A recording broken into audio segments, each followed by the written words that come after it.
My name is Matt Spade, out of Keller Williams Sunset Corridor. I was the productivity coach here from 2020 to 21, at which point I stepped out to grow my own team and love every minute of helping new agents and helping agents get into business faster and stay in business. Okay. Thank you, Marissa. And that's really become a passion of mine. Okay. How many of you on here are new or newer? Oh, hi, Aaron. You can jump on anytime too. I was a couple minutes late to intro you, but you're so familiar with this process that you were already off and running. So I just figured I'd just sit back and let you take it away. Yeah, for those of you who do not know, this is Aaron. He is the productivity coach out of Eugene, right?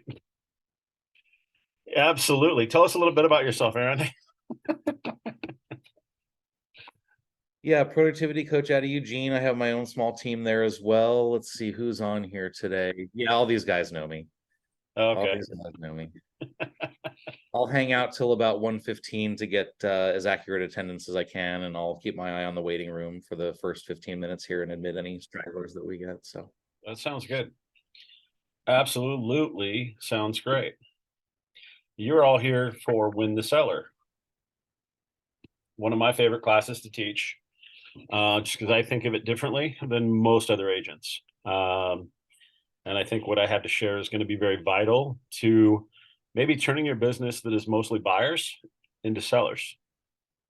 And why is sellers so important? Anybody have any ideas? Nope. Catherine, you're on mute. Without sellers, you don't need buyers. Right? What about the market we're going into? Or that we're currently in? We went through, I said, what about the market that we are currently in? Is it better to have buyers or is it better to have sellers? Probably better to have sellers. Always better to have sellers. No matter what market you're in, it is always better to have sellers. Why? This is the way I view it. One, you bring people to you, it's going to cost you less overhead. It's going to keep your costs down. If you have a listing, you can bring them to an open house. You can door knock the neighborhood. You have more ways to market yourself to get your name out there. With every listing, you can almost guarantee that you're going to get two others that come on the market at the same time, even in a down market. Okay. That's what the numbers say. You should be able to get two extra deals, transactions from a listing in that neighborhood or the one next to it. That's why when you win the seller, that's your chance to get marketing and have people come to you. Your signs in the yard, your numbers there. I will tell you this, when I do get a listing, I do not use pending signs and I do not use sold signs. Okay. And I explained this in my listing presentation. The only reason to use pending signs and sold signs is to say, look at the job I did. This is not about you as an agent. This is about your clients and your client's journey. Some people will ask for a pending sign. And at the same time, the pending sign will stop all marketing. It will stop all phone calls. It will stop everything and give you a break. My job is to market that home. Even if I have a contract, even when I'm under contract and it's pending, I will not use a pending sign. One, because I want the activity to keep going. I'm always in search of people interested in the house. And if they're not interested in that house or that house is pending, it's an opportunity to pick up a buyer And it's just with asking questions. So if you get a call from this sign, then it's, what did you like about the house? What got you to pick up the phone and call? How long have you been looking? See, the scripts are all about the questions you ask and how much you can dive into their information. What's their story? Every house on the market has a different story. Every house is its own market. What's the worst thing for a seller in this market? Time on the market. Numbers say that when you get a listing, the first weekend, your price is going to be on average 103% of list price. If it's priced accordingly for its condition and its location.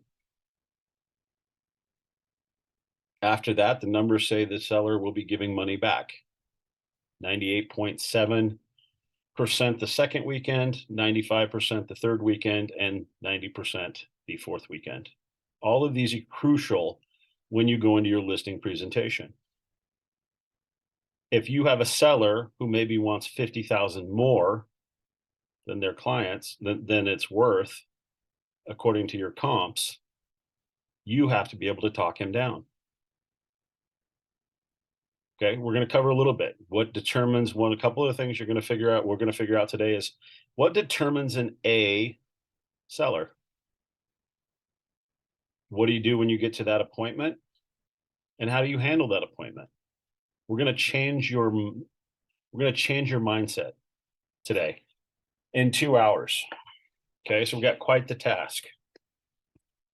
You're going to be the professional when we're done today. You're going to change the views. You're going to get the fear out of your head. And we all had it. I had it when I first started. My business was 90-10. 90% buyers, 10% sellers. I started my business with 0 referrals from my sphere for 3 years.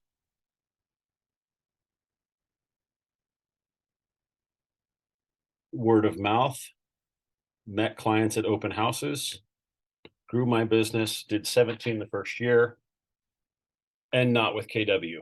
So there was really no education. Not to slam other companies, but the education at KW is far and few between. I mean, it's tenfold better than anybody else. We invest in our agents, and we have agents that give back. And that's the culture that we have. You have 1,000 years of resources at your fingertips. Use them. Okay. The number one thing, how do you identify, well, let's just dive into it. How's everybody's business in this market? Manny, how are we doing?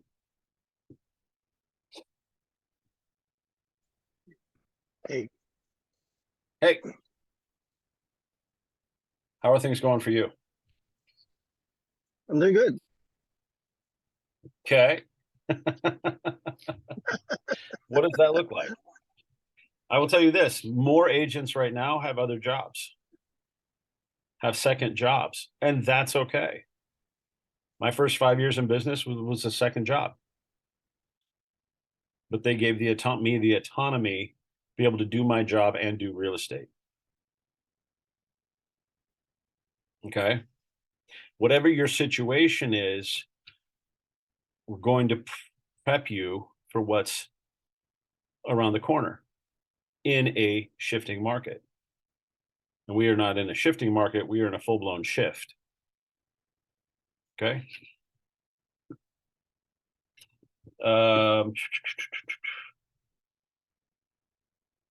Okay. Jess got your message. Marissa, that's fine too. The reality is when you are working with buyers or sellers, okay, your job is to set the expectation. You want to fundamentally turn a seller into a buyer. You want to turn a buyer into a seller. What's the difference between a buyer and a seller?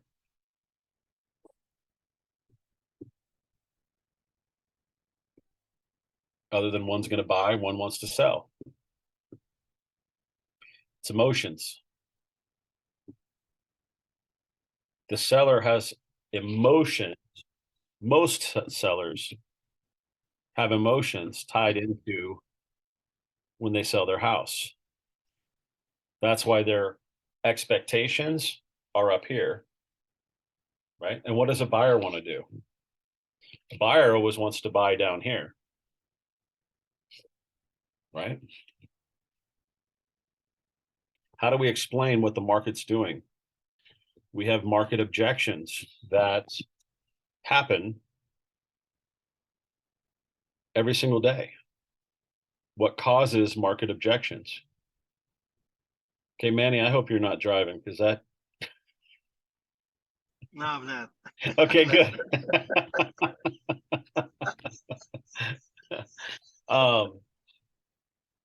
The reality is this: buyers, you bring the emotion into it to get the offers.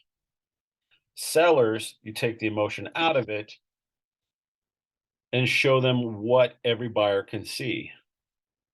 We're at an age now where we have technology. Okay, 98% of people have this little lovely thing right here. Sellers can work with 2% or they can work with 98%. They get to choose. But it's your job to tell the story of what they can see, of what buyers can see, and what realtors can see. We know how to do a CMA. Have we had that class yet?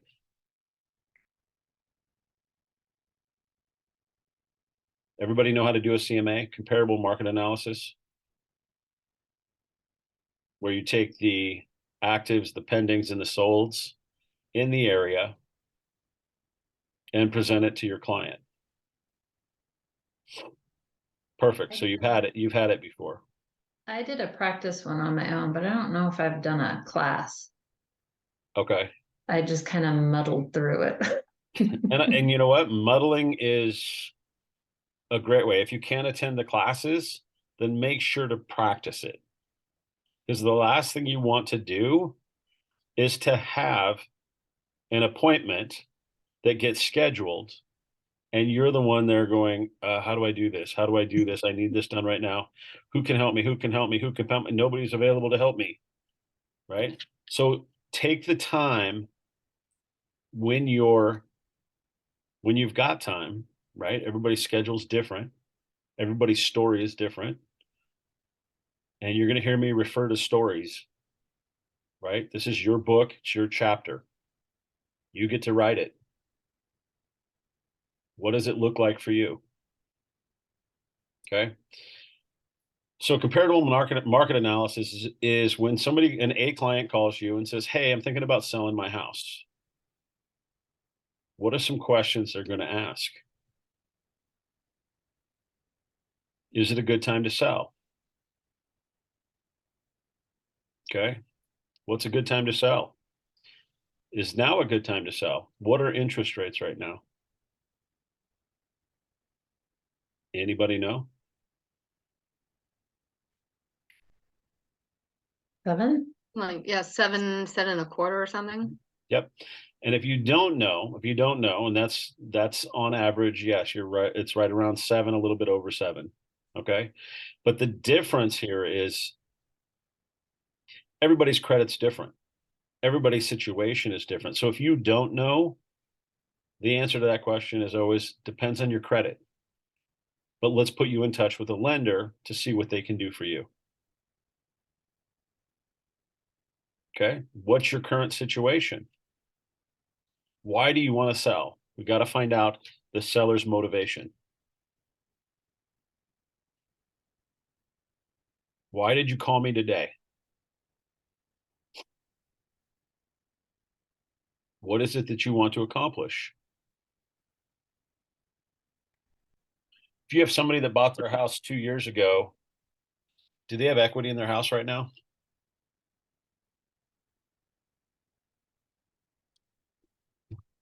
It depends. What have they done to the house to increase the value? Everything is going to depend on their situation. Did they do a full remodel? Did they do a kitchen remodel? Did they do a bathroom remodel? Did they paint the house? Did they redo the roof? All of these things matter, and it depends on their story. You can certainly have equity, but is it going to be the same amount that they put into it? Maybe not. Or quite possibly. We're looking at the actives, the comparables, the actives, the pendings, and the solds to determine a value. Now I want you to write these words down. List price only determines the activity. The activity will determine the sale price. And this will be in your listing. This will be in your listing presentation. This is not window sticker. You know, this house is this price, therefore I'm only going to sell it at that price. Ultimately, there are situations and situations that determine the value. And the only value is this. Don't lock yourself into a price. We're only here to interpret the market. When we interpret the market,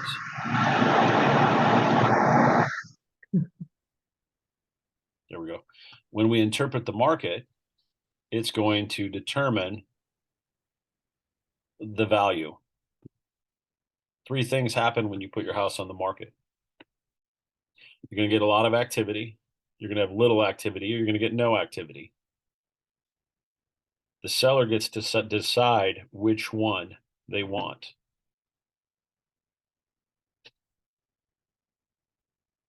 The seller, you're giving them every opportunity to decide which strategy is best for them. Do they want to go with the high price? Do they want to go with the low price? I give all of my clients a high and a low. And I explain that, hey, this is what's going to happen if we go on the high side. You could leave money on the table on the high side. Okay, what are you going to do if you put the house on the market at the highest price and the house is sitting there with no showings for a month? This is why it's important to increase your communication. Okay. These are ways you're going to win the seller.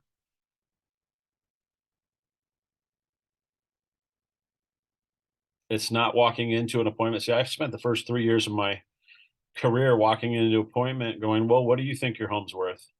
Sure, let's go to market. Right? And then when it didn't sell, I was the problem because I didn't want to have those tough conversations.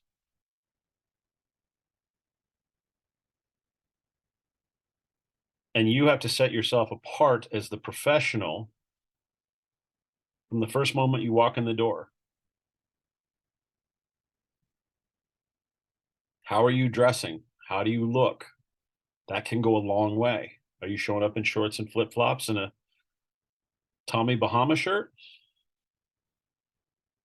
Relaxed or ready to go to work?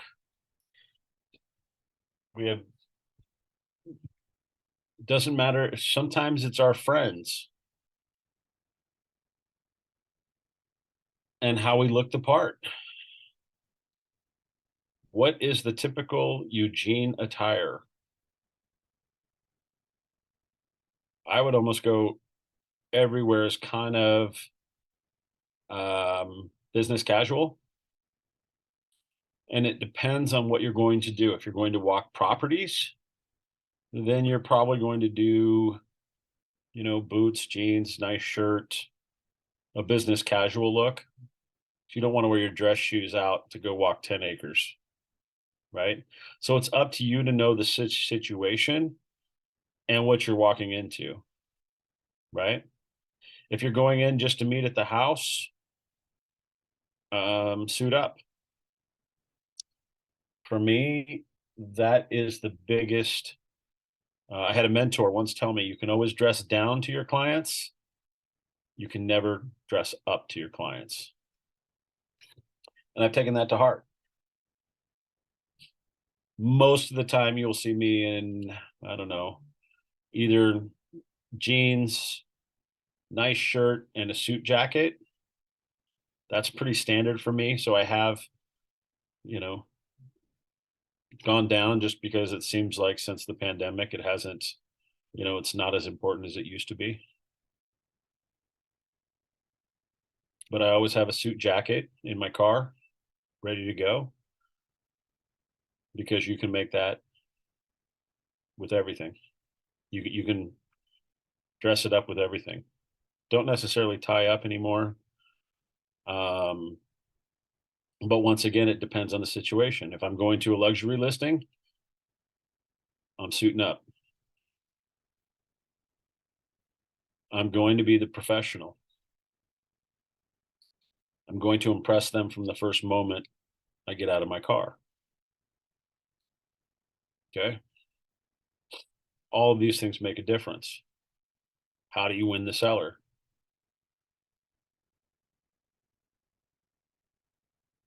Win the seller, one, classifying as an A client, a B client, a C client, and a D client.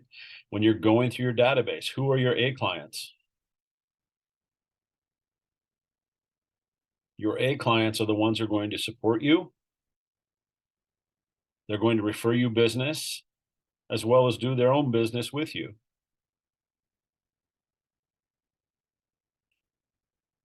I'm a big believer in business to business reciprocity and how to help other people grow their businesses. When you come from help and you're full of gratitude,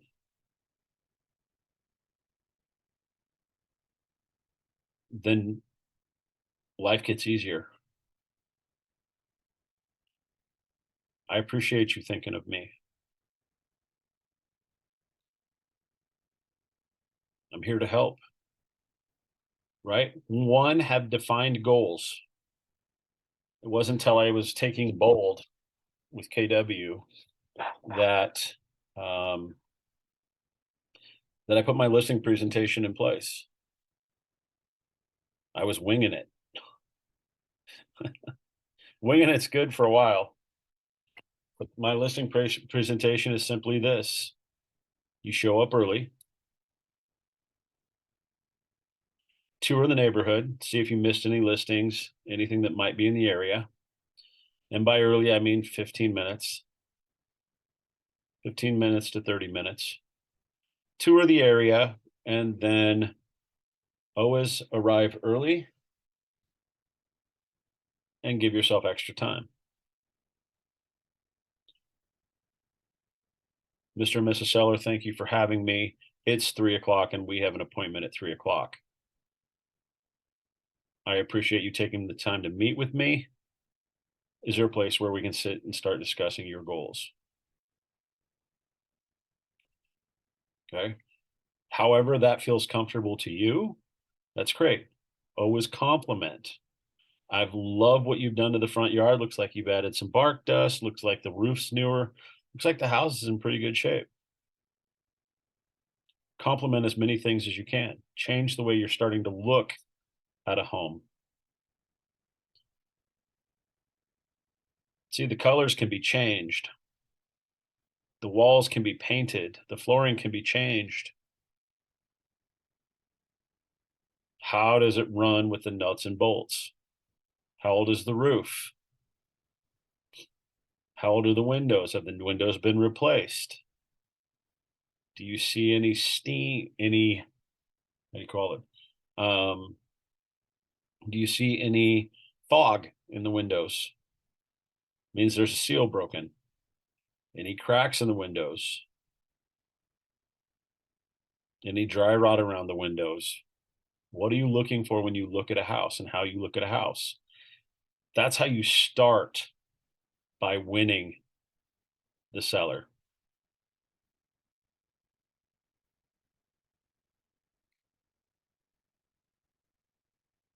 Okay.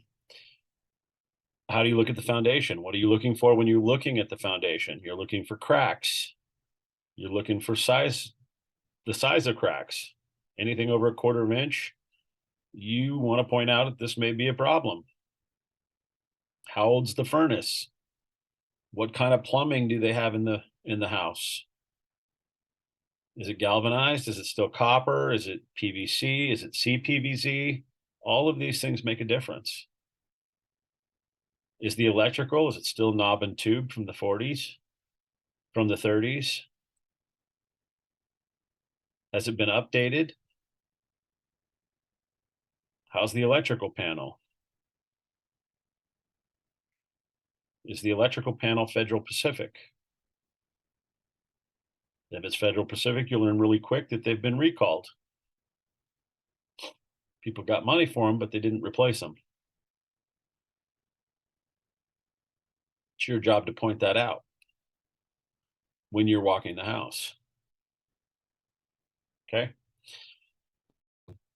Hi, Mr. and Mrs. Seller. Thank you for having me. Where to meet? Is there a place we can meet or talk?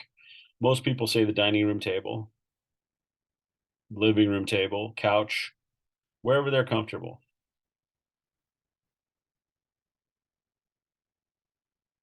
And all I say is this in my listing presentation. Thank you for having me. We're here to do 3 things today. We're here to discuss your motivation. We're here to discuss a price. And we're here to discuss whether or not you want to work with me or I want to work with you.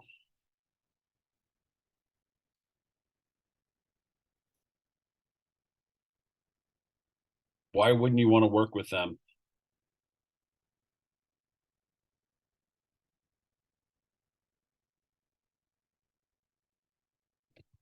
If they're unreasonable and they want to sell their house for 1.5 times what it's worth, then you don't want to work with them.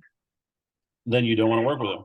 Yes, it puts your sign in the yard, but it also says you're not a capable realtor to have those tough conversations to get your clients off the fence.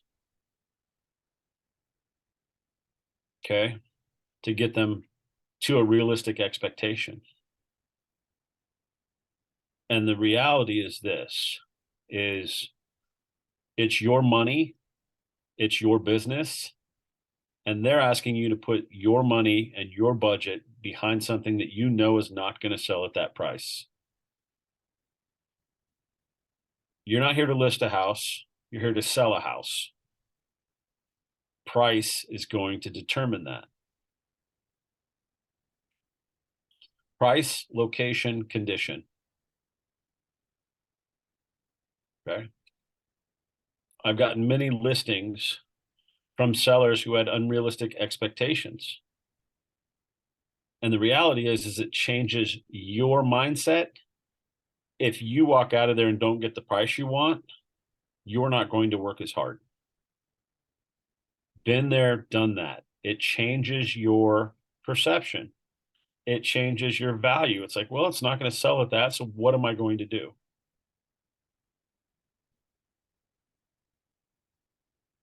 How do I get them to become more realistic? 1, we interpret the market. We lower the price until we start getting activity. If you have 0 people show up in the first weekend, do you think you should have a phone call the first Monday? Because they're thinking the same thing you're thinking. Hey, just want to let you know we've had 0 requests. We had 0 people through the open house. That's not your fault. It's their choice, right? We're interpreting the market, and the market's telling us we're overpriced where we're at. We need to start thinking about a price reduction.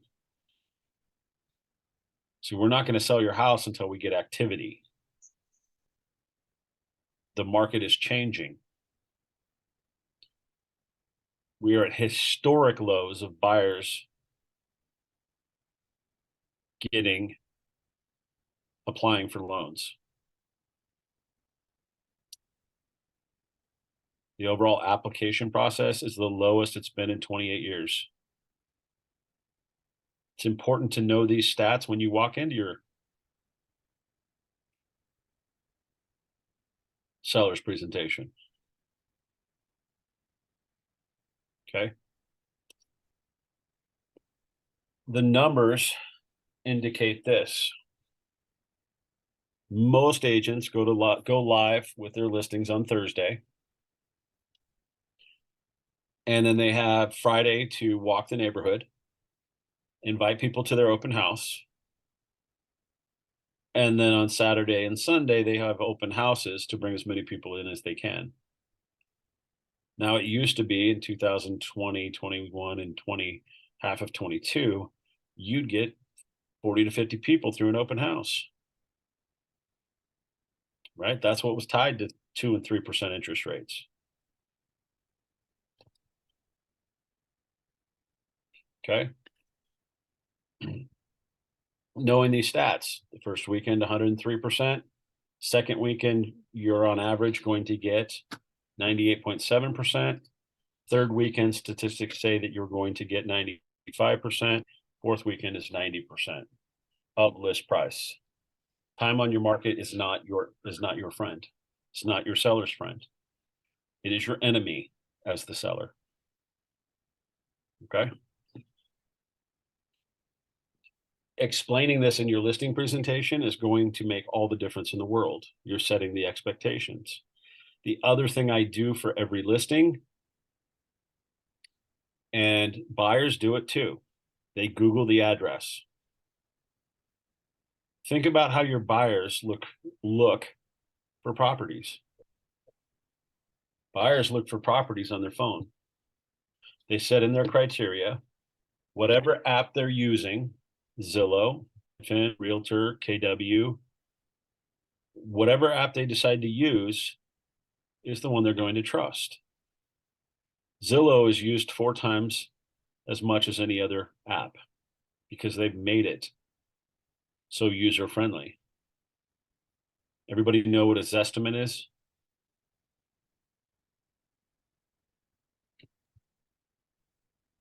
It's what Zillow estimates it to be, and it's not always correct. Okay. So as a seller, great, Kathy, I think that's fantastic. Yes. So as a seller,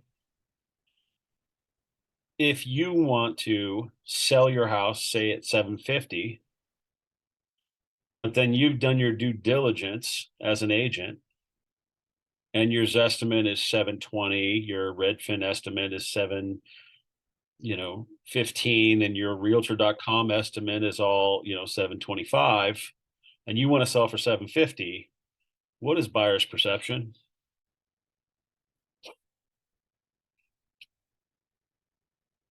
You don't know what you're talking about. That it's priced high at 750, right? It's not going to get you off the couch. You as a buyer, Mr. Seller, if you saw that all of these apps that have evaluations from them are at 720 to 725 or 715 to 725, and you list your house at 750, how many people are going to get off their couch? You see 98% of people have this. Do you want to work with those 98 or do you want to work with the 2%?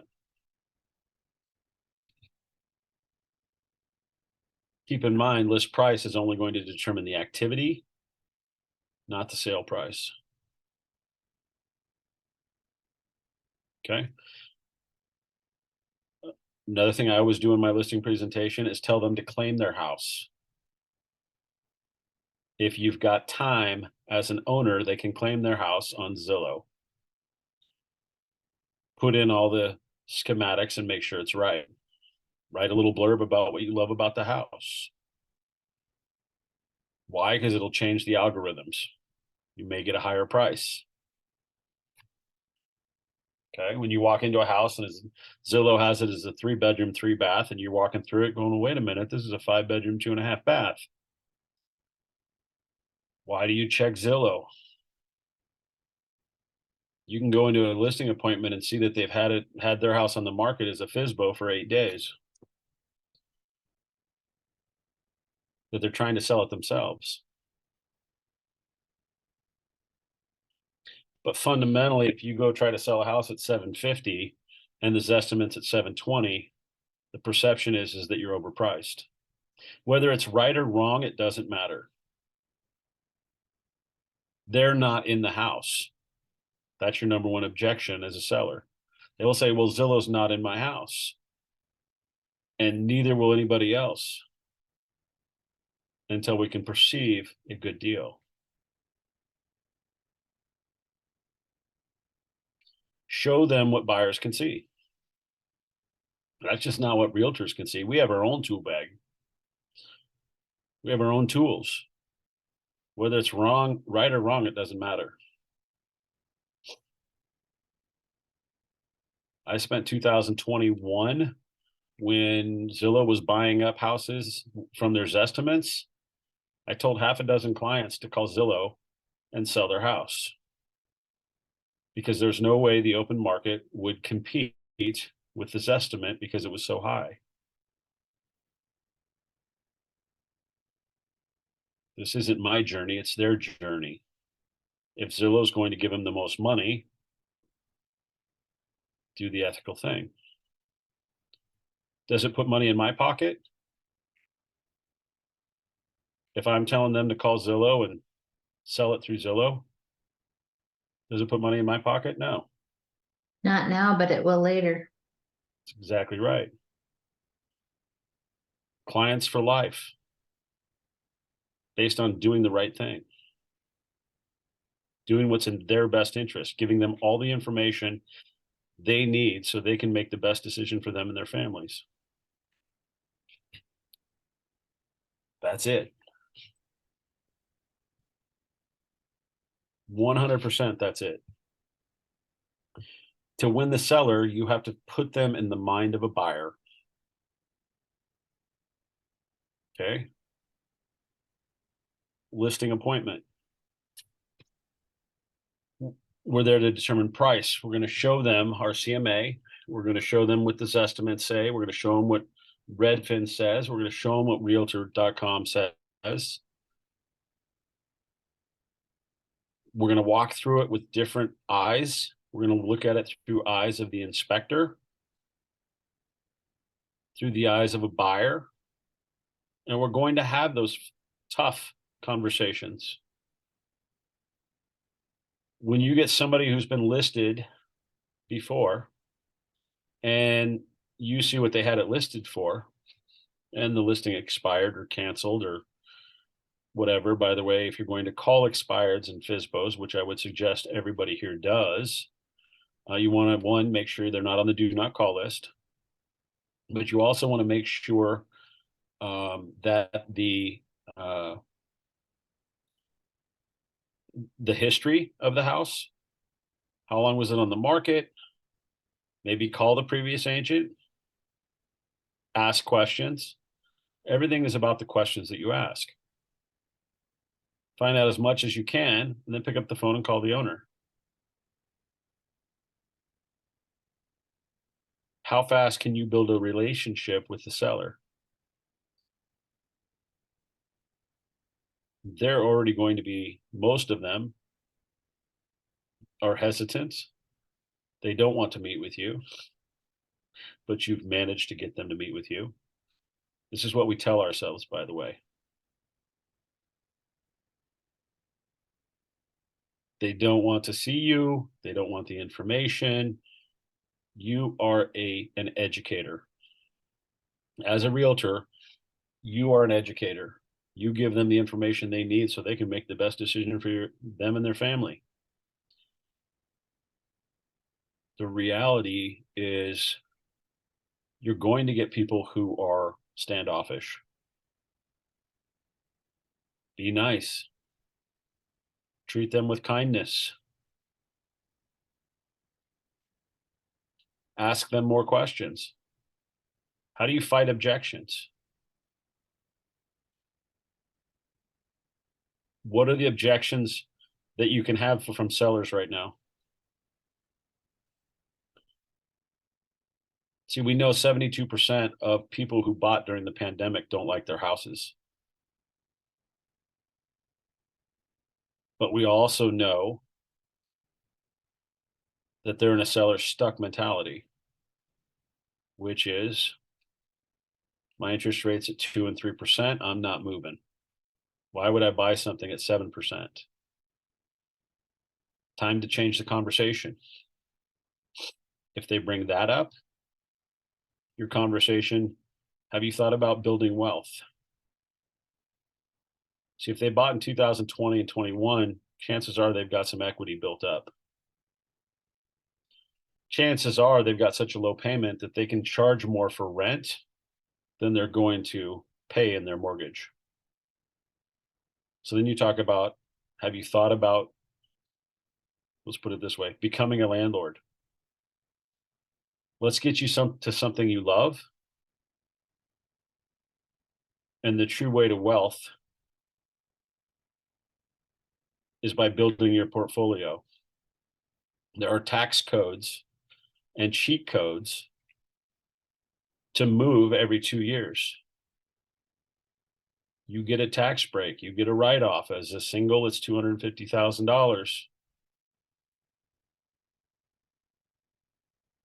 As a couple, it's $500,000. You get that as a write-off. It's only if you sell your house.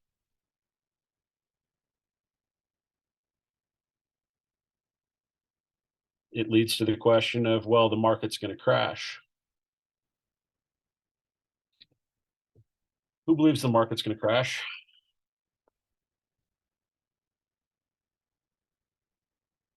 If you believe the market's going to crash, type 1 in the chat. If you're not on.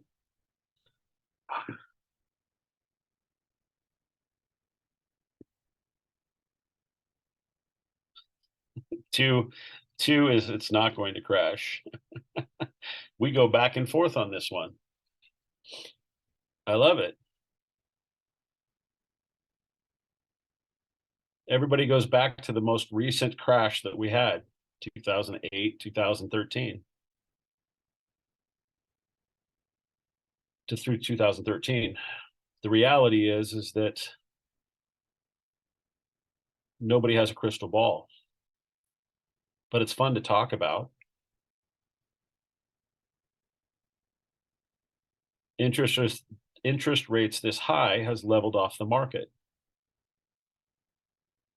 Inventory usually determines. See, in 2008, 9, 10, 11, 12, and 13, inventory was at 9 to 12 months, 9 to 15 months. It's a lot of selections for buyers. I tell the story in our morning's scripts class. It's not scripts, it's critical conversations. My record for showing properties in one day was 32. People have more options. Can you imagine showing through 32 houses in one day?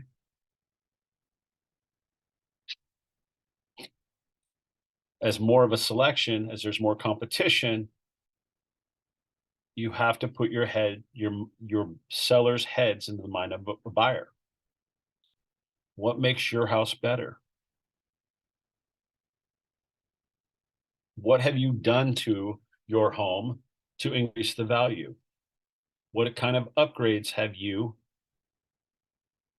made to increase the value?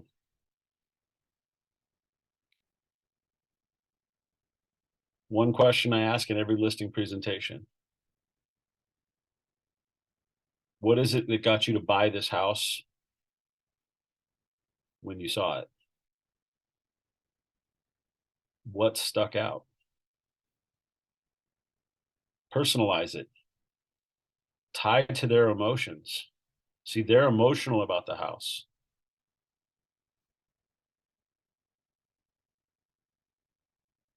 What was it that got you to buy this house? What did you love about this house when you moved in? There's times I've gotten the answer of this. It's the only thing I could afford. It was a seller that was willing to work with me. I wasn't in the best position.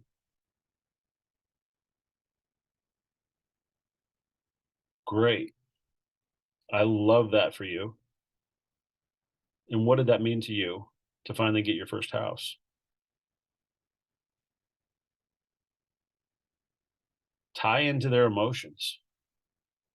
Get them thinking about it and how much their life has changed since they stopped renting. Or what would it mean if you could take control of your financial future?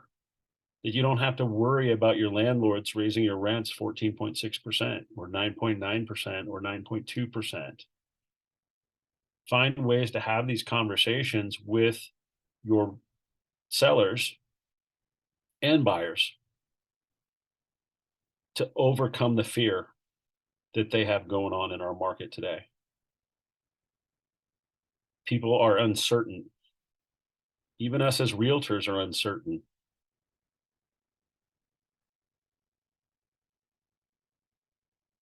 Okay. It's not doom and gloom. This is the reality of the situation we're in. We just got out of an era where we had more agents than we had homes for sale. More competition.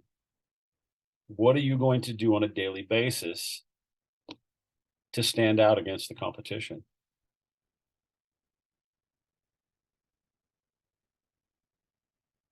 The reality is, until you figure that out, it's going to be a struggle.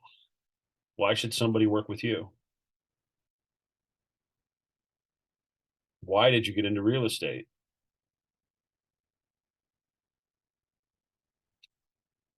What's your biggest fear after you get into real estate? That you never know enough. That there's so much to this that you become paralyzed, paralysis by analysis. Do something every single day. You have 5 jobs as realtors every single day. And if you do it, there's no way you're not going to be successful.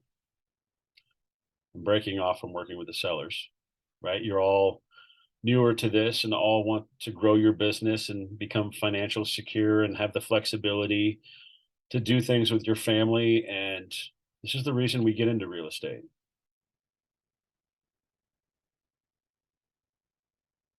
Five jobs: CRM management, get your database under control. Label them A, B, C, D buyers.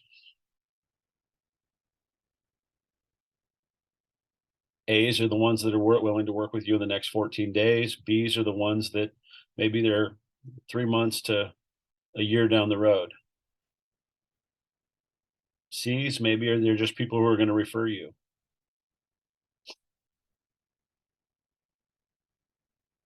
Keep in contact with them. Set them up on drip campaigns. That's why we have Command.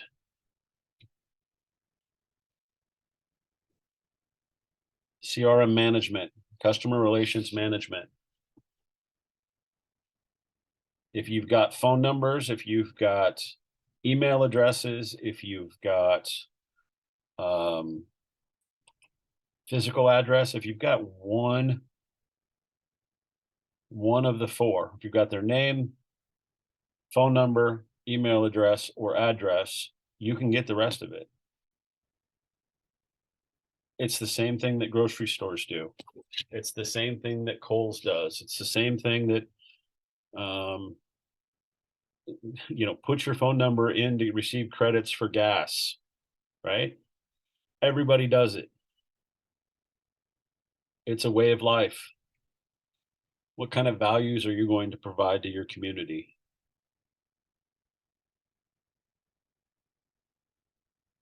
we get to this thing where we need to know them. How many people do you know on a daily basis and that you want to work with? What are you going to do to set yourself up for success? CRM management is number one. Number two is how to combat the objections.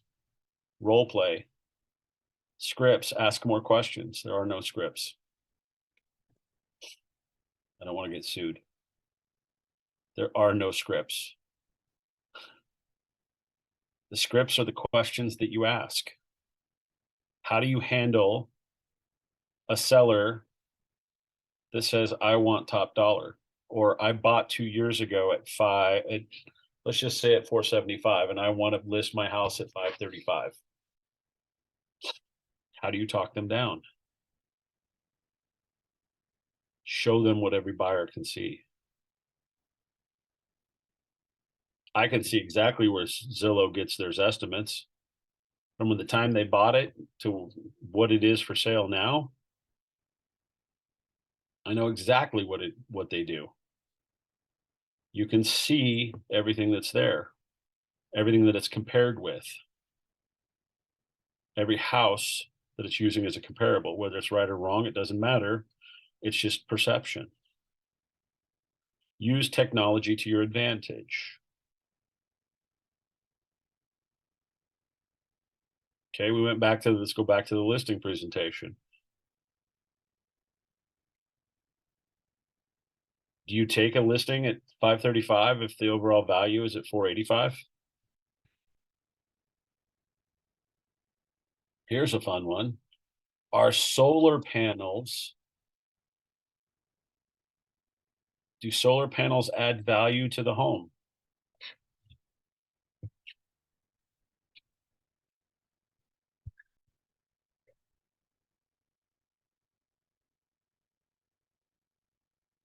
Martina, I see you shaking your head.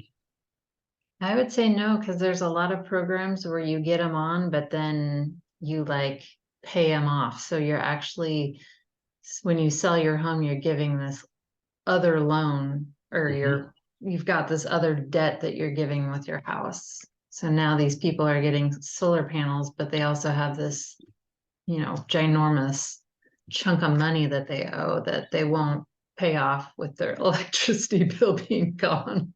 It's exactly right. Right? Oh, my electricity bill since I put in the solar panels is $13. Oh, that must feel great.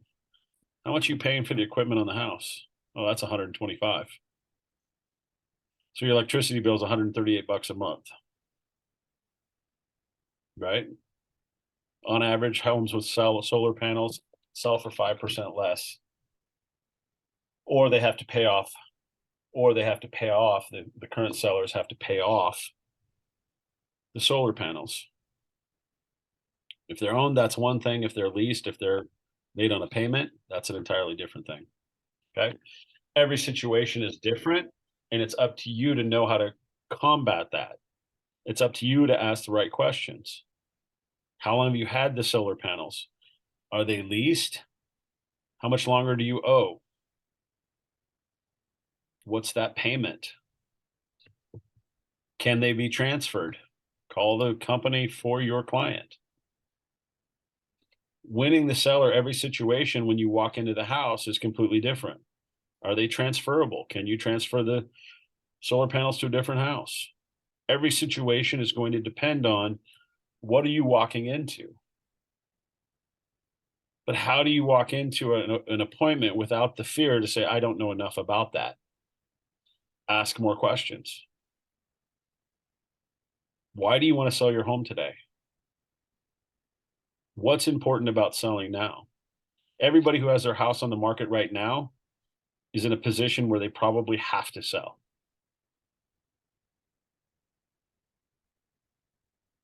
Because nobody wants to buy at 7%. Right? Buyers in the market, why should you buy now? Explain the buyer's mentality. Buyer's mentality is interest rates are at 7%. There's not a lot of buyers. We have record low applications being filled out right now. How do we get people in your house? What's more important? One of the questions I always ask is what's more important, timing or price? I have a little cheat sheet right here in my office that I'm going to pull down for the first time.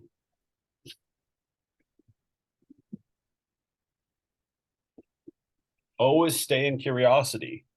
If you had to choose price over timing, which would you choose? If it's price, you know you're in for a long haul.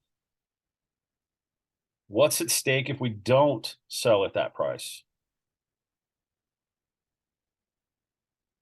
What is your plan B? What if we don't sell your house? You never want to put plan B in their head. But as it goes on and you're interpreting the market, that's a great question. Do you want to sell your house? I've got my first listing that I can't sell in Portland because it's Multnomah County and we have a homeless camp right across the street. You feel for them. They had one goal when we started this, and that was to get to Kaiser to take care of their 92-year-old mom who's going blind. Instead, they're driving down 3 and 4 times a week to make sure mom's okay because they can't sell their house because of a homeless camp. What are the reasons why you wouldn't want to sell or buy? Do you have to buy on the other side of our sale?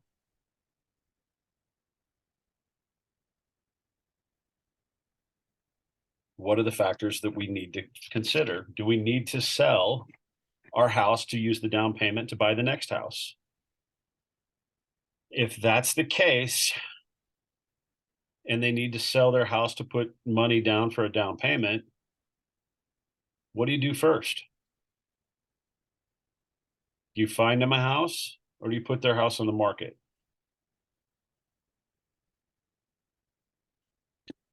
Any idea, Kathy? Pardon? I said, any idea? Mhm.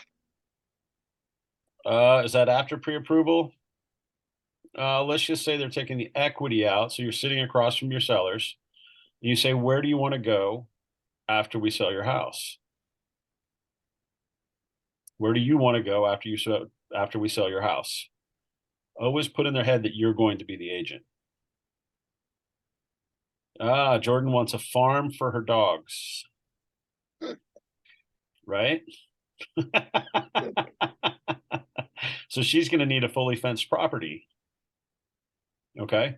So what's more important? So Jordan, do we have to take the equity out of your home, out of this home we're going to sell to buy your next one? Yes, we do. Okay, perfect. Are you financially approved for your next house?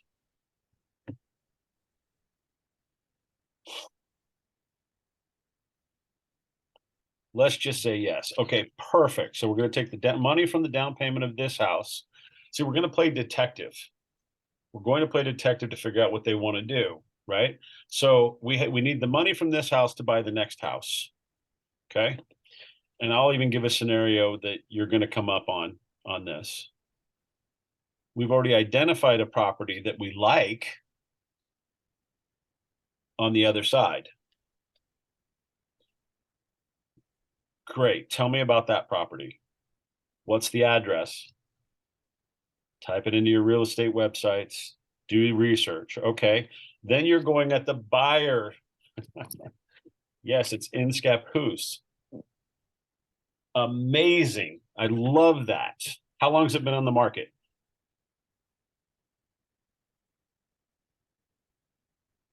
Do you have the address? It's been on the market for 28 days. 28 days. Okay. Have you seen the house? Not in person. Not in person. Would you like to go see it? Heck yeah. Okay, okay, perfect. We can address that. Do you know the address? Oh, no. Let's just say 123 Main Street, right? Or whatever, 123 Main Street. Great, perfect. Let me pull up some information. Would you like to go see it? Okay, and you've already been approved, but we need the money out of this house. Yeah. Okay, so now that I'm getting this all situated, 28 days on the market. Let's go we can set up a showing. Okay. And then we can figure out what we have to do with this house to get it on the market. Because if you've already identified a property, we want to move on this house as soon as possible. Since we're writing a contingent offer on your house selling, we need to put you in the best possible position so your offer will be accepted on that house. Okay. Yeah. How fast can we put this house on the market?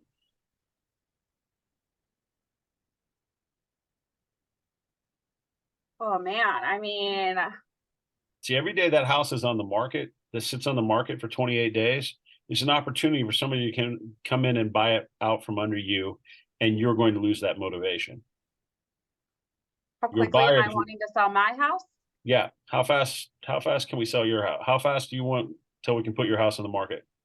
I mean, well, I gotta pack and I gotta do all of these repairs and, I gotta move my husband's plants. Well, let's do this. Let's I'll take a look. them. I'll take them. That was Let easy. me help you out. So let's do this, Jordan. Let me take a walk through your house through the eyes of a buyer. Okay, since time is of the essence, when you list with me, I'm going to give you these seller's disclosures. This is something you're going to have to do as part of the paperwork of everything you know about your house. Okay. Okay. I need you to fill out every single line. If you don't know, then answer unknown. I'm going to take 5-10 minutes, walk through your house through the eyes of a buyer, and then we'll come back and we'll discuss further. Okay. How does that sound? That sounds great. Okay, I'm going to take notes. I'm going to walk through the house through the eyes of a buyer. Things I'm looking for. Things I'm looking for. I've already told you as I'm walking up the outside, I'm looking at the roof. I'm looking at moss. I'm looking at granules on the shingles. The age of a roof is determined by the granules, not the moss. Okay. We're looking at what condition are the gutters in, or have they been cleaned out, or do they have trees sticking out of them? Okay. We're looking at windows. We're looking at the siding. Windows we already went through, right? We're looking at is there any fog in the windows? Is there any cracks? Is there any breaks? No lie, go ahead. I was gonna say, are there any nails coming out of the siding, like things like that? Are nails popping out of the siding? Are there, and I kid you not, are there BB holes through the windows? Stop. Dead serious. I know you have a story with that, but Now, and it's not about, yes, there is a story behind that, right? But the reality is this: a lot of sellers don't know that you can call a glass company and replace the glass without the framing. You don't know, and it's up to you to know these things, right? You can just pull out the glass, they can replace the glass. It's a couple $100. It's called reglazing. Reglazing, yes, perfect. Right? I think everybody assumes when a window breaks that they have to do the whole encasing. No, they don't. And that's important to know because it's a couple $100. Knowing the opportunities that are there for your sellers, this is how you're going to win the sellers. It's going to be your knowledge. Okay. So Jordan, went through your house. Love what you've done. Looks like you've got a furnace within 10 years. Do you know when you last serviced it? 2 years ago. 2 years ago. Okay. So before we go on the market, we'll probably want to get that serviced. And we can actually go on the market without having it serviced. We can get it done while we're on the market. Okay. So that's not going to stop us from there. Okay. Perfect. Because in this situation, time is of the essence. And the other thing I forgot about this is one thing I would do would be call the listing agent on the other side of the buy house that they have. Do you have any activity? Have you been told of any offers coming in? Yeah. Okay. So you're going to set it up to say, okay, how much time do we have? A lot of things are sitting for a lot longer. Overpriced expectations from the sellers. Mm-hmm. And the reality is setting your seller up for success, knowing she's identified a property in Scappoose that has a fully fenced yard for her dogs. That's the key. And I know Jordan, and I'm pretty sure she's already identified this property. Jordan, when do you want to go see it? ASAP. Okay. Well, I have an appointment from 5 to 7 tonight. We can go look at it at 7:30. I can be there. What do you think? Perfect. I Set love set the appointments. Okay. That's how you determine an A. What's the motivation? The reality is this. So from the seller standpoint, we now have to sell her house to buy the next one. So the important thing is, if you are as a seller, would you accept a contingent offer for a property that isn't even on the market yet? Manny just said no. Okay. How many people agree with Manny? I do. I would tell them to get their ducks in a row and then come back. Put the house on the market. Because what happens, and it's your job on a contingent offer to know what they're doing on the other side. We've had contingencies where we've told the agent that we're not going to accept unless the price is 50,000 less than where they're going to they're going on the market. You can dictate that for your seller, right? The last thing you want to do is pull your client's house off the market and move forward and potentially be stuck until they sell their house. You haven't lived until you have 5 transactions that are tied to one house selling. This is what's going on in this market. Contingencies are being accepted because they're the only offers coming in. Like I said, buyers are at an all-time low right now of filling out applications for mortgages. That's the reality of where we're at. This goes into my next question on my curiosity sheet. What are all the factors we need to consider? Do you need to sell this house? We're playing detective to find out what their situation is, where they want to go. Do they have a place already lined up? How fast they want to get there? What's their timeline? If the market doesn't crash, would that leave you devastated if you missed a great buying window? How many people are saying, I'm going to wait till the market crashes? If the market doesn't crash and prices keep going up, which they are, where are you going to be? Are you going to be priced out of the market? This is the type of market where selling your home may take months. How will this affect you? How long can you tolerate this process? When you have a listing, you're going to communicate more. You're going to need to keep your clients from getting in their own heads, from telling themselves simply what's not true. Everything's going to sell, just a matter of when the price hits for the condition or the location. We like to have price reductions every 3 weeks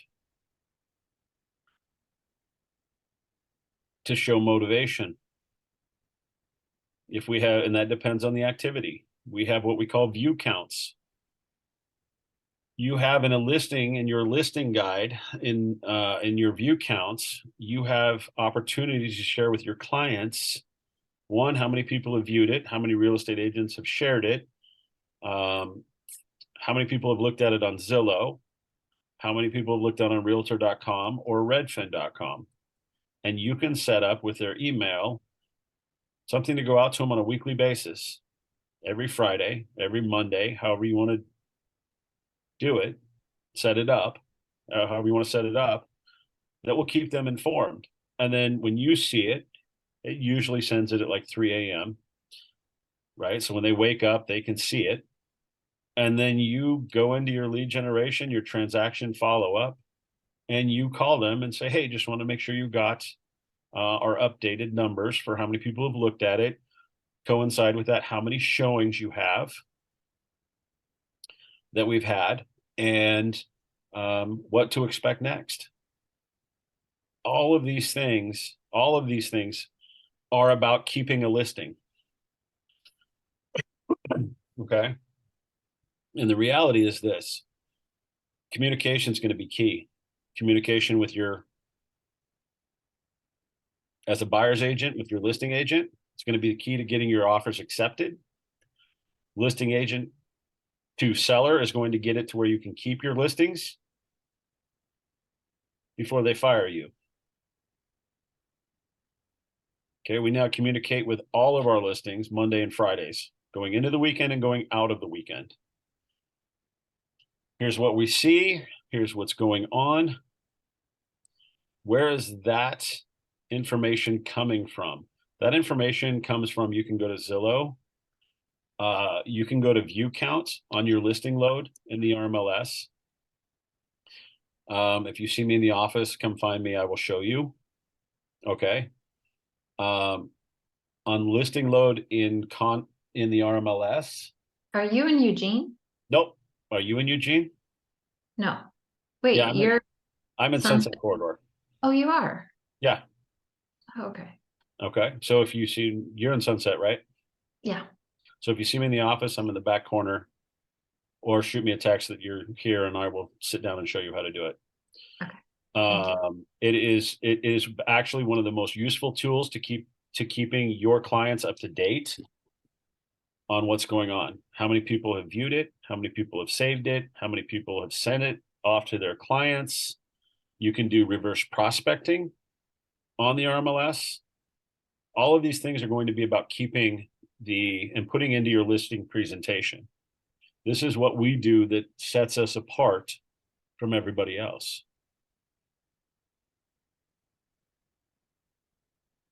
So everybody who was on Scripps this morning saw Jeremiah's presentation of what to expect when buying. Put together one for selling, right? Make it easy. If you're going to do something more than once, do it. Set up a template. Tinker with it. Okay. So selling, when you sell to buy, it's important to put the house on the market first. Okay. It's important to know on the buy side what's going on with that. So you make a phone call for your client, right? You're stepping up for them. And then you're going to, one, talk to the agent, set up an appointment, let them know time is of the essence. What is the situation with the house? Are they dead? How is it priced? How long has it been on the market? Go to Zillow. How many views have they had on it? Right? Because Zillow's used 4 times more than anybody else. That can tell a lot about, even more so than the RMLS. How many views, how many saves, how much activity have they had? Call the listing agent. Do they have any offers in hand? Okay. Your job is to be a detective. Find out as much as you can. Finding out as much as you can will get you the listing. Great. What do they know about you? Zero, other than you're going to be the one to help them. You understand the process, you understand the contracts, and I guarantee you this. Go to every contracts class you can. That's when your clients are going to figure out that you're new. Or hire somebody who does it all the time to where you can focus on growing your business. We have a great leverage group, an XPN Leverage, that is here to help. They can write offers for you. They can help with negotiations. They're a fantastic team that's here to help you. I only plug them because I use them. Okay. So we have to sell the house. So time is of the essence. Match their motivation. How fast can you get a house on the market? You need professional photography. One, they're going to pay you a lot of money, and the least you can do is not walk around with a cell phone and take pictures. It's roughly $500 to $700, depending on what package you get. You want drone footage? Do you want 360 tour? Do you want flyers? You want it to have its own address? We've got a photographer that does all of this for us, and it's set up. And he does a fantastic job. Find a photographer that when you get to the house and you see 2 crates full of U-Haul stuff in front of the garage, that you can look at your photographer and say, I'm going to need that edited out. That he knows how to do that. Right? Don't take the photographer who goes into the bathroom, takes a picture, and you see the photographer standing in the bathroom mirror, right? We've all seen that picture, right? Find a photographer who knows to take a picture, not just of the bathroom, but also take a picture from the mirror and what the mirror sees, and then can integrate it into the mirror. So you don't see the photographer standing there. Okay. Little things make all the difference in the world. Jordan just shared something. It has a big garage so I can have my own doggy rescue. Is this the house? It's one of them. When are we going house hunting? Fire your other agent. So good for you. I don't have an agent. Okay. We're going to start looking. I'm dead serious about this, by the way. I know. I talk about it so much. Like, we have to find a house for more dogs. Absolutely. You, of all people, need more dogs. Yes, I do. And mine need to come visit. Yes. So the reality is this, knowing the situation, seller to find suitable housing, because your next objection is going to be, hey, we have to sell our property by this one. What happens if this one gets bought before we have ours listed and can be under contract? See, the other thing is that if you put your house on the market, you submit a contingent offer, that house is still that you're buying is still going to be on the market, and it's going to be in a bumpable buyer situation, which means they have an accepted offer on the house, but there's contingency. It just means you, as the buyer, get first right of refusal to remove the contingency in place.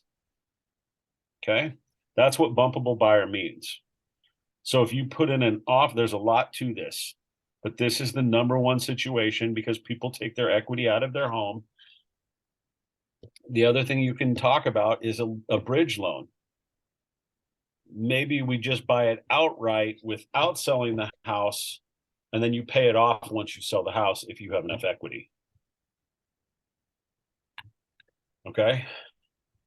How many people's head are spinning right now because of all of this information in different scenarios that pop up? And how do you win the seller is knowing how to navigate through these scenarios. We have, I don't know how many of you know Craig Rieger. He was an owner here first before he broke off on his own. And he used to teach a class, 29 listings in 29 days. Makes your head spin. But he used to accomplish this. And he, if anybody, can do it. I went into 4 months after getting here, going through Ignite, going through Bold, all the classes that we teach, soaking it in, right? I was a sponge. I hit everything. And I get into a listing presentation and I'm going against 3 agents. I don't know them. I don't know who they are. It's me and 2 others.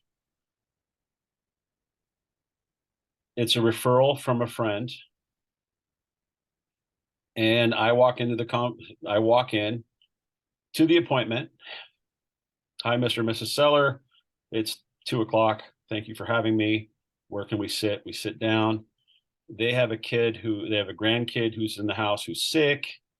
It was kind of messy. It was great. I didn't match their motivation. First and foremost, I went through my listing presentation, walked through the house, told them the first thing they need to do was claim their house on Zillow. Saw that they were actually selling their house, trying to sell their house at 575 when their Zestimate was 540. I said, how much activity have you gotten? So you've had 1,500 views on your property. How many people have come to your house? Only 1. Price determines activity. Activity will determine the sale price.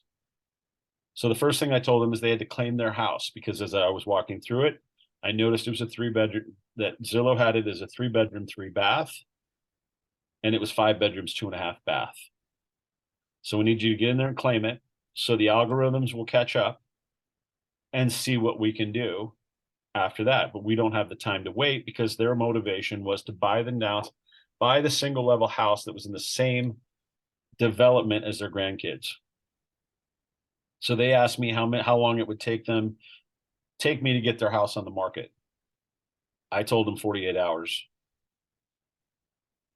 The answer should have been 24.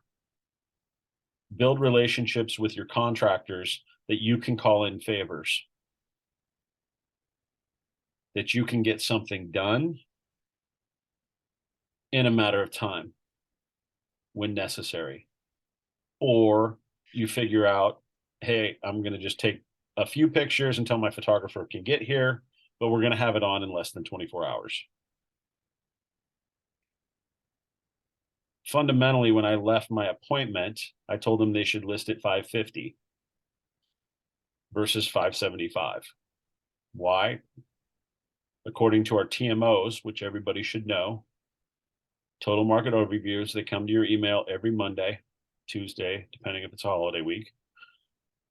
But your TMOs tell everything about the neighborhood, about the area.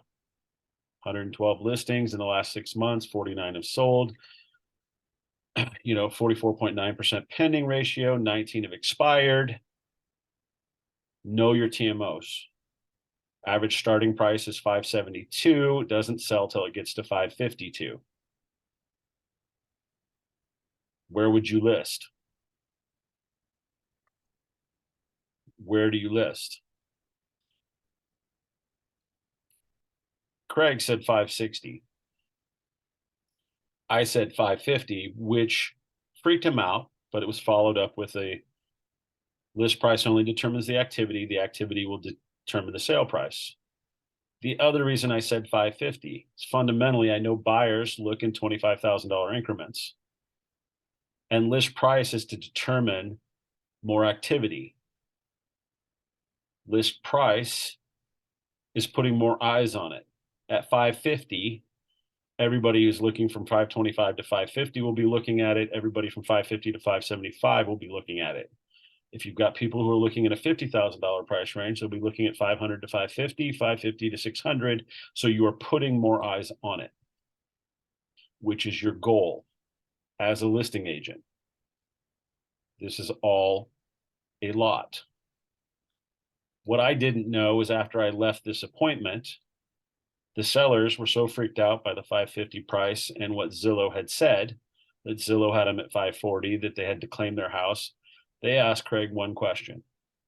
And that question is, what do you think of Zillow? And Craig's answer is, like most realtors' answers, was, I don't give two hoots about Zillow. Zillow doesn't know what they're talking about. That's fair. But buyers rely on Zillow. They use Zillow 4 times as much as anything else. It's important to know what it says. He wound up getting the listing because I didn't match the motivation. But when he found out I competed, he and I had a conversation, because we were just across the hall from each other. And we had a conversation. And my greatest failure became my biggest success. That's why I'm here today. That's why I'm teaching you this. If you have a listing appointment, and you're nervous and you're scared,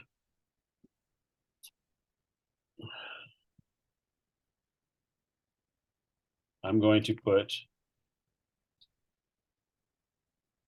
my number in the chat box for everybody, that I will get you prepped for it in 45 minutes. So you can go win that listing.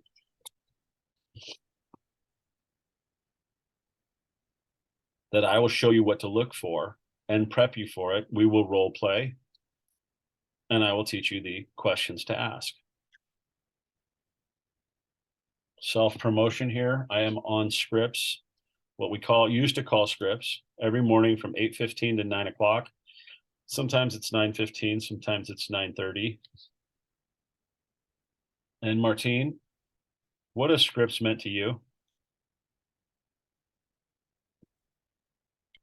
It means I have to be ready at a specific time, but it is well worth it. Instead of 9 o'clock, I'm ready at 8. And that's what it takes. We're Well ready to worth it, go. though. We have some good conversations. We have some good role play. We have some good topics. And if you've got something in your business, bring it to Scripps. Bring it to, you win the morning, you win the day. Absolutely. And it's forced me to be ready every day by 8:15. And then I go right into lead generation. Lead generation then goes to lead generation follow-up, and then I set appointments. So when we were talking about our 5 jobs, we just went through them. CRM management, number 1. Number 2, role play. Ask more questions, ask better questions. How do you deal with a seller stuck mentality? Number 3 is lead generation. How many people are you going to call today? 20, 30, and that doesn't mean call, leave a message, follow up with the text. That means how many conversations are you having? Right?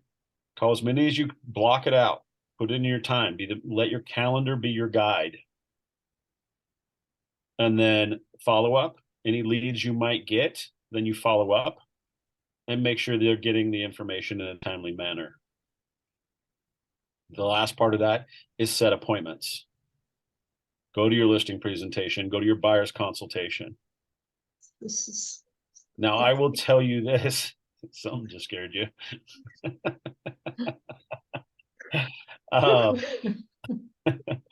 It's not supposed to be that scary, but the other part of that is I used to bring people in for buyer's consultations.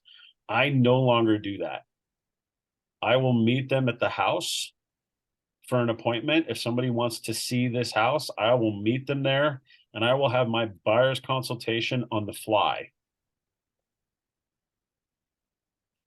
Because by the time you schedule an appointment to come, they're going to find somebody else who's going to have that appointment, and they can call Redfin, they can call Zillow to get an appointment.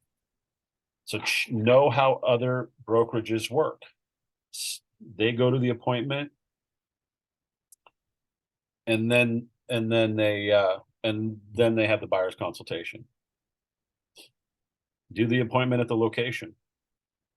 If you're always consider safety as well. Safety is number one, getting home to your friends, to your family, to your brokerage.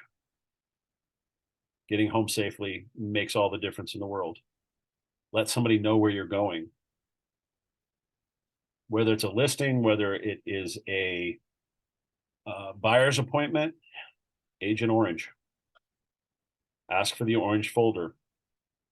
Know you can call up. Oh, you know what? I forgot my paperwork. Call the office.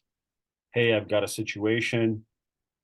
Know about the orange folder. Hey, just wanted to check on my desk. Can you find me the orange folder at 2911 Northeast Main Street? One, you've given them the address, you've let them know there's an alert, and you don't feel safe. They will call the cops. Okay. That's something we put in place for your safety reasons, but I don't think enough people know about it. Okay. When the seller, always let somebody know where you're at, what you're doing. Okay. When you win the seller, once you explain all of these things, that 98% of people have one of these. You want to work with the 2%, you want to work with the 98%. Ultimately, it's giving them a choice. Fundamentally, do you want to list at the higher price? Hey, do you want to list at the 575? We can, but you may be leaving money on the table. Let's get to a price where we can increase the activity to potentially get you multiple offers. Don't guarantee multiple offers. Guarantee more activity. People understand what a good deal is. People understand when they should get off their couch. And the problem right now is there's not a lot of buyers, there's not a lot of sellers. They want every penny, and they think listing at that higher price is going to get that. I had instances, I just had one go pending, and I'll tell you this, they had it on the market with another company before at $200,000. Manufactured home in a park. What are the situations? What is the condition? How much activity? They were complaining that they weren't getting any activity. We happened to meet them, found them a place, and he goes, when this contract's up, we're going to call you and you're going to list my daughter's house. Listed the daughter's house, walked in, said, who came up with the $200,000 price tag? It's a 1978 manufactured home. And he goes, well, I did. And I said, why 200,000? I said, in order for it to be 200,000, and this is why I say every realtor is created differently. The first realtor couldn't have the conversation to say, this isn't completely remodeled. There's still a ton of work to do. Let's walk through this through the eyes of a buyer and see what they're seeing. So I went through the house, said the windows are all original. They've got some cracks. They need to be replaced. The roof, he knew there was problems with the roof. So we talked about the roof. There was a kitchen fire, so the kitchen had been redone. The rest of it was pretty original. Okay. And it was talking him down. We got him from 200 to 150. Still a little bit on the high side, but enough to garner some activity that we could then interpret the market. So we reduced it to 140. He's replacing the windows and putting a new roof on, and we're under contract. Okay. It's setting those expectations, and it's being able to have those conversations. Don't just say yes. Have a plan. You are the expert. If you see something, then you know a buyer is going to see it, or a buyer's agent is going to see it. Is there rot around the trims, the fascia boards? What's the siding condition? What's the plumbing condition? Look at through the house differently. And I think that's where you should all start, is how to view a house. View the house through the eyes of an inspector, through the eyes of a buyer. This will change your world, and it will be able to change you from a buyer's agent to a listing agent. Ask more questions. What's your motivation? Where do you want to move? How fast do you want to get there? Is there any other factors we should know about? What's stopping you from listing your house right now? What's an objection you can hear in the market? By the way, I'm going to give in about the next 5 minutes, I'm going to give you the secret to having better conversations. Okay. So asking more questions. When a common objection right now is seller stuck mentality. A seller stuck mentality is I have a 3% interest rate. I don't want to buy. We're at 7%. Great. Let's keep that house. Let's talk about building wealth. We've already caught into this, right? There's tax codes. There's cheat codes to where you don't have to pay taxes if you don't ever sell your house. Do you know how many conversations you can have by saying, I'm the realtor that would tell you never to list a house, to never sell your house unless you have to? Well, that goes against everything that they know about realtors. Realtors are money hungry, slime of the earth, right? Just above a car salesman. But when you start off the conversation with, hey, I'm a realtor and I would tell you never to sell a house. Wait, tell me more. You see, there's built-in tax codes to give you benefits by never selling your house. The only time you pay capital gains is when you sell your house.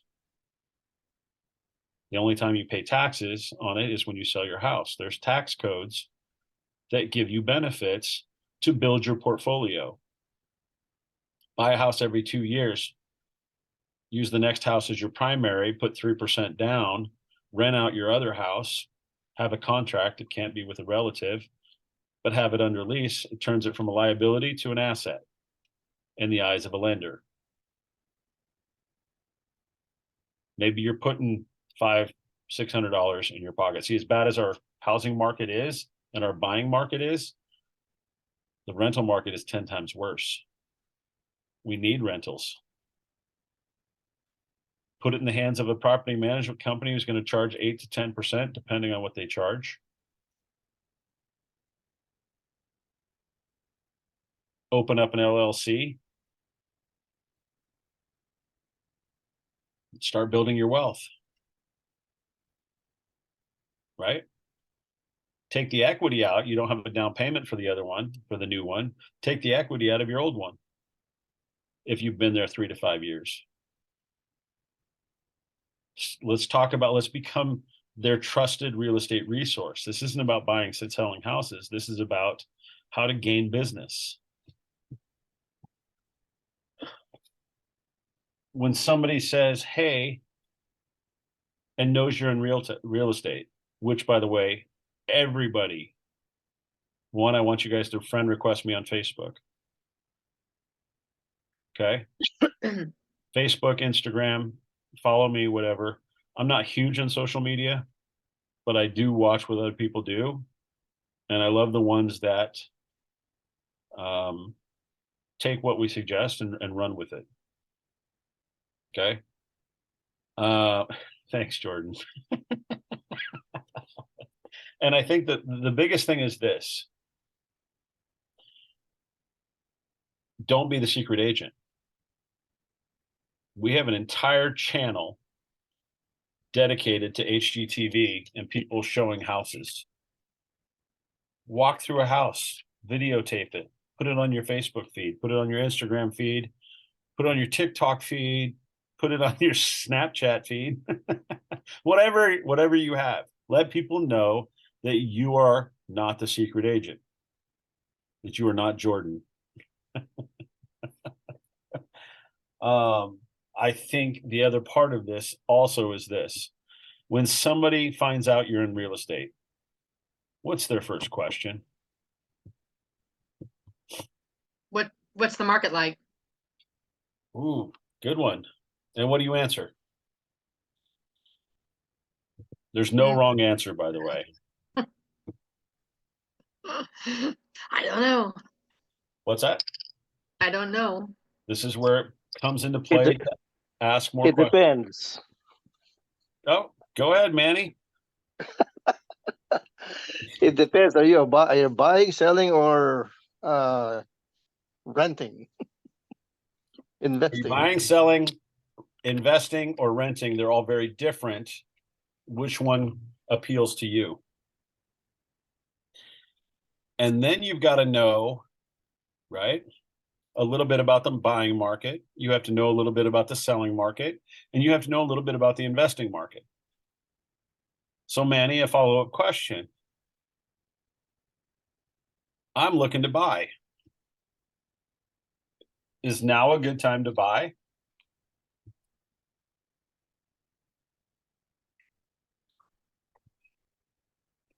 Anytime is a good time to buy. Okay. What makes it a good time to buy? Manny's going to be on Scripps tomorrow. um, you don't want to miss the opportunity. Okay. How's your credit? Right? All of these things. Who wants to role play? Who wants to role play for a minute? Manny, you want to be the client? Scripps master here. You be the client, ask me how the market Okay. is. You be the client, ask me how the market is. How's the current market, Matt? It depends. Are you looking to buy, sell, invest, or rent? Which one appeals to you? Which one are you looking to accomplish? I'm planning to, I'm buying a house. I want to buy a Okay. house. You want to buy a house. Okay. What's your current situation? Are you renting now or do you own a home? I own a home, but I'm downsizing. So I'm moving from a 5-bedroom house to a 3-story house, single level. Okay. Okay. Have you talked to a lender? Um, I've talked to a couple of lenders, so I'm pre-approved actually. Oh, you are. Okay. Yes. Very cool. Are you working with an agent? I've talked to a couple, but not seriously. No commitments with them yet. Okay. Okay. When's your timeline to move to buy? Hopefully within the next 3 months. I gotta Okay. sell the house first. Okay. Are you going to take money out of the sale of your house to buy the next one? No. No, you can buy it cash. No, we can put 20% down and then the rest will be financed. Okay, perfect. So you don't need to sell your house now to buy your next one. Yes. That's absolutely a benefit in this market, right? So then we don't have to write a contingent offer. Do you have to sell your house now? Not really. We can have it rented out if Okay. when we find the right house. Have you given much thought to making your house a rental? We have made some improvements. House painted, roof checked. Okay. Yeah, we did some repairs. Okay. So you've thought about making it a rental? Well, if we can sell the house, we can have it as a rental. If you don't So sell that's the plan house? B. So that's a plan B. Okay. What if I were to tell you in this market, I would never sell a house? Would you want to know more? Yes, that's very interesting. Okay. Okay. Do you have time on Thursday at 3 or Friday at 5 that we can set up an appointment and have a conversation? Friday at 5 sounds good. Okay. Friday at 5. Meet at your place? Sure. Yeah, we can do Okay. that. We can actually have barbecue at my house.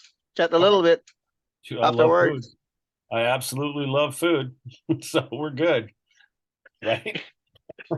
You know, my wife is listening. Oh, she. She's thinking that we're actually selling the house now. She's making faces at me. She's like, wait a minute, this is role play. But the reality is this: how much does he know about me? Nothing. How much do I know about him? Little This bit. can be a little bit. I know he has a ways to get to where he wants to go, and then we set the appointment for 5 o'clock. Right? Then you follow up on Thursday. Make sure you're confirmed for Friday at 5. Boom. Yes. You know, what can I bring to the barbecue? Right? And then you just have a conversation, whatever it is, whatever atmosphere it is, be willing to go there, set the appointment. Okay. And the reality is don't answer the questions. Ask another one. Same thing when you're in a listing presentation. What's your motivation? Where do you want to move? How fast do you want to get there? Do you have to sell this house to buy your next one? Can you take the equity out of your house to buy your next one? Maybe we start building your wealth. Every conversation, every listing presentation I have right now has this conversation in it. Have you thought about building your wealth? Have you thought about building your portfolio? Would you like to know more? Yes, they want to know more. You know why they're not going to cancel? Because everybody wants more money and they want to know the secret to it. Know the tax codes. You want to take your business next level? Know the tax codes. What can you get away with? There's 20 pages on how to pay your taxes. The next 80 are how not to pay your taxes. Is it In your the fault? eyes of the in What's the that? eyes of the client, you became uh, the resource person. You're the expert. Yep. Jordan, great point. The backbone of this country is small businesses. The tax codes were written for small businesses. The rich and the wealthy take advantage of it all day long and pay zero taxes. And we sit there and critique them for not paying taxes. You need to learn it or pay someone that can help educate your clients. These can be a benefit when you're going into your listing appointments. My simple listing presentation is this. Hi, my name is Matt Spade. I'm here from Keller Williams. We've got an appointment at 3 o'clock. So glad to be here. Happy to be here. Love what you've done with the front lawn. Looks like you're getting ready to sell. Is now still a good time? Can we sit in the dining room table? Or where can we sit where we can have, you know, a good conversation and see what you want to accomplish, or however you want to phrase it, right? Everybody's going to be their own. Here's the thing in the listing presentation to remember: always be closing. Always be closing. 4 or 5 times, I want you to say, when you work with me. It's the hardest thing to do because you don't want to sound like that pushy salesman.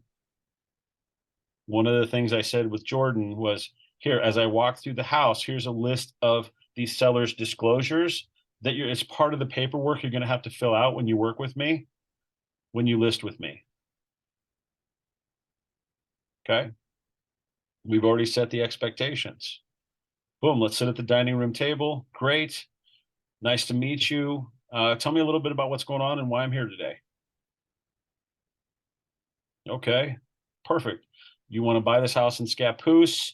You've got to sell this one, right? How did you find the house in Scappoose? Oh, I was looking on Zillow. So you're continuing to look on houses, right? Look for houses on Zillow. Everybody's looking on Zillow. Homes.com. Yeah, It used to be HomeSnap, but now it's just Homes or something like that. Doesn't even compare. I'm still pissed. I know. I could do everything from HomeSnap. I know. If I wanted a rapid CMA, boom, right there.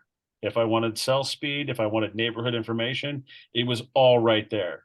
No, we make these great websites and then we turn around and sell them. Okay, don't get me started. Homes.com, it doesn't even compare, but whatever it is, right? You could schedule through showing time on HomeSnap. All of those things were just great. It was easy. It was so much easier than the RMLS. Anyway, whatever you decide to use. Thanks, Jordan.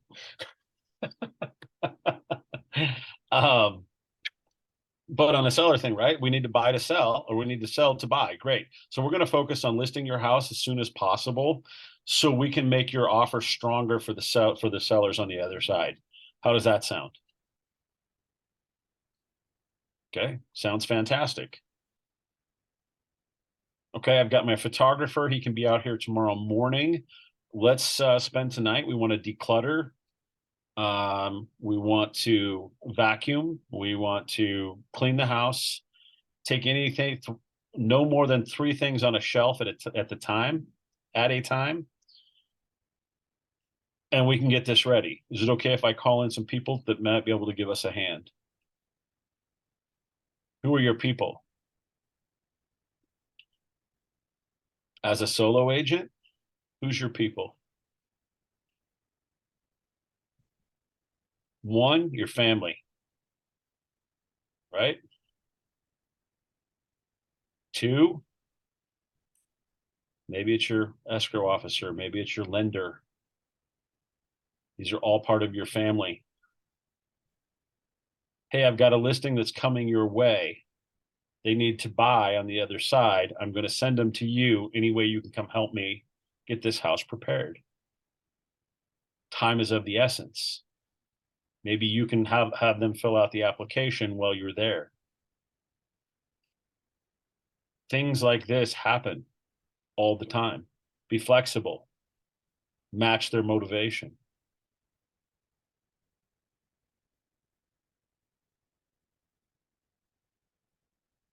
Show them what buyers can see.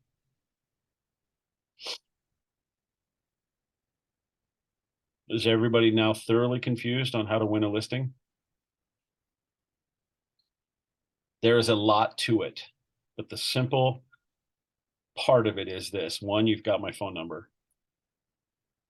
It's a whole lot easier when you have a designated property that you're going in for a listing for. Call me and I will get you prepped in 45 minutes. Right? It's important to have these resources so you're not fumbling your way through it. That's the best offer I can make you to win that listing. So when you walk in and your conversion rate is 100%, because you're prepped, you've known what to look for, you know the conversation. We're here to do 3 things today. We're here to determine your motivation. We're here to determine the price, and we're here to determine whether or not you want to work with me or I want to work with you. Why would you not want to work with me? You may ask me to put your house on the market at a price in which I know won't sell. And then it becomes my decision on whether or not I want to put my marketing budget behind a property that I know it's not going to sell for at that price. Have you just set the expectation? Here are the comparables. Here's what Zillow says. Here's what Redfin says. Here's what Realtor says. This is buyer's perception. Whether it's right or wrong, it doesn't matter. This is buyer's perception. Fundamentally, if you want to list at 575 and your estimate is 540, are you going to get off the couch to come see the house? Probably not. Let's claim your house, see if we can get the algorithms to catch up. Usually takes about 48 hours. And then we can determine a price then if we're not in a hurry. So it all depends on their motivation. In the meantime, we need to get this house on the market to buy your next house. Let me call the listing agent on the other side, see what's going on with the other house, see if I can set up a showing. One, we want to keep them motivated. We don't want to bog them down. We want to keep them motivated. So having a showing, if they're pre-approved, great. Otherwise, we're going into the line of, are you pre-approved? Have you talked to a lender? What does it take to get lender qualified?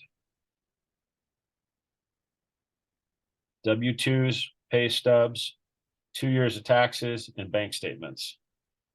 If you have those 4 things, you can go through the system, and I've seen it done within 2 hours. Okay. All of these things matter to how well you know your job, how well you know your career. I retired when I got out of distribution and management. When I became a realtor, I retired. This is what I'm going to do till I'm 6 feet under, which will be never. Okay. All of these things make a difference. Any questions? I know we're running up against it on time. Anything? Can you add anything? Does anybody have any questions? Who feels better equipped to handle a listing presentation? Okay. More of this can be had on scripts, 8:15 to 9 a.m. every Tuesday through Friday. Yes, it's a shameless plug, but it is truly the best avenue to get your business going at a faster pace. Okay. Especially if you're from KWSC. We need more people from KWSC. Okay. Any questions? Scripts is amazing. Everyone should go. And if you don't have the XPN calendar, here you go. And that will have all the links and everything that you need for any classes and scripts and state of the industry. And say yes to, for many of you that don't know, is I came from a different agency. I want to tell you this, not every brokerage is like KW. We don't have the education. They don't have the education. KW is different. They invest in their agents. They want you to be successful and to be successful faster. If you get your license and you don't show up, right? This is your job. This is your career. If you're not going to show up, don't be in real estate. They make it easy to get into real estate. It's one of the hardest jobs you will ever do. There are lots of fears. We talk about mindset. I don't know enough. I can't have these conversations. You can talk to anybody. I went on vacation last week to a place I've never been. And I had more conversations with people that I'd never met. And then to watch my son the last day, he's like, you just talk to anybody, don't you? I said, yes, I do. Everybody's journey is different. We're all human beings. And the more we can find out about people's journeys, the more we can help. Not everybody's the same. Not many people know my son's story. He lost his birth mom and his birth dad. He's adopted. Not many people know that. But at the same time, this is his journey. He can either let it defeat him, or he can pick up and learn from it, not do the same things, and break the trend. He's amazing at resilience. And I want him to be able to have conversations, because the true gift of life is building relationships. How fast can you build relationships?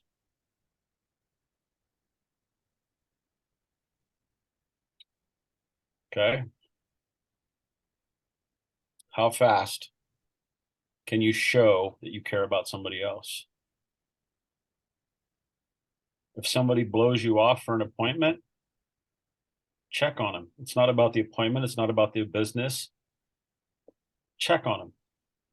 Hey, noticed you missed our appointment today. Just want to make sure everything's okay. And that you're fine, that you're safe. Human beings first, business second. What's our mantra, Jordan? God, family, business. Yep. Everybody's family, right? So go be the best agents you can possibly be. You started by showing up here, go get a listing.